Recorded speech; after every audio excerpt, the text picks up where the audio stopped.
اعوذ باللہ من الشیطان الرجیم بسم اللہ الرحمن الرحیم۔ یہ جو ہے سورت الکافرون، یہ گویا کہ ایک اعلان ہوتا ہے آخری کسی نبی کی طرف سے کہ جب کہ وہ اپنی دعوت پیش کر چکا ہو، اتمام حجت کر چکا ہو، ہر طرح سے بات واضح ہو چکی ہو اور قوم اس کی نہ مان رہی ہو، تو پھر وہ اعلان براعت کرتا ہے، اب میرا تم سے کوئی تعلق نہیں۔ قل یا ایھا الکافرون لا اعبد ما تعبدون، کہہ دیجئے اے نبی، اے کافروں۔ یہ انداز کبھی بھی داعیانہ نہیں ہوتا، داعی کا انداز ہوتا ہے یا ایھا الناس، اے لوگوں، اے خدا کے بندو۔ یا ایھا الکافرون، یہ ہے گویا کہ اعلان برات اس وقت جبکہ اب وہ سیپریشن ہو رہی ہے۔ آپ دیکھیں گے لکم دینکم ولی دین، ٹھیک ہے، تم نے جو تھا اپنے لیے چن لیا، اب تمہیں مبارک ہو، میرا دین وہ ہے جس پر میں قائم ہوں۔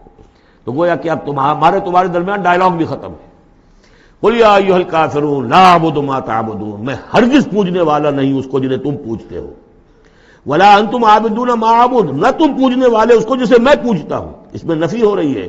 وہ کہتے تھے ہم تو اللہ کو بھی پوجتے ہیں، ہاں اس کے ساتھ کچھ اور چیزوں کو بھی پوجتے ہیں، لیکن اللہ کا پوجنا اگر کسی شرک کے ساتھ ہے تو وہ نفی ہے اس کی بالکل۔ ولا انتم عابدون ما اعبد، کوئی تمہارا اپنا تصور کا اللہ ہوگا کہ خدا جو تم نے بنا رکھا جسے پوج رہے ہو، میں جسے پوج رہا ہوں اسے تم نہیں پوج رہے۔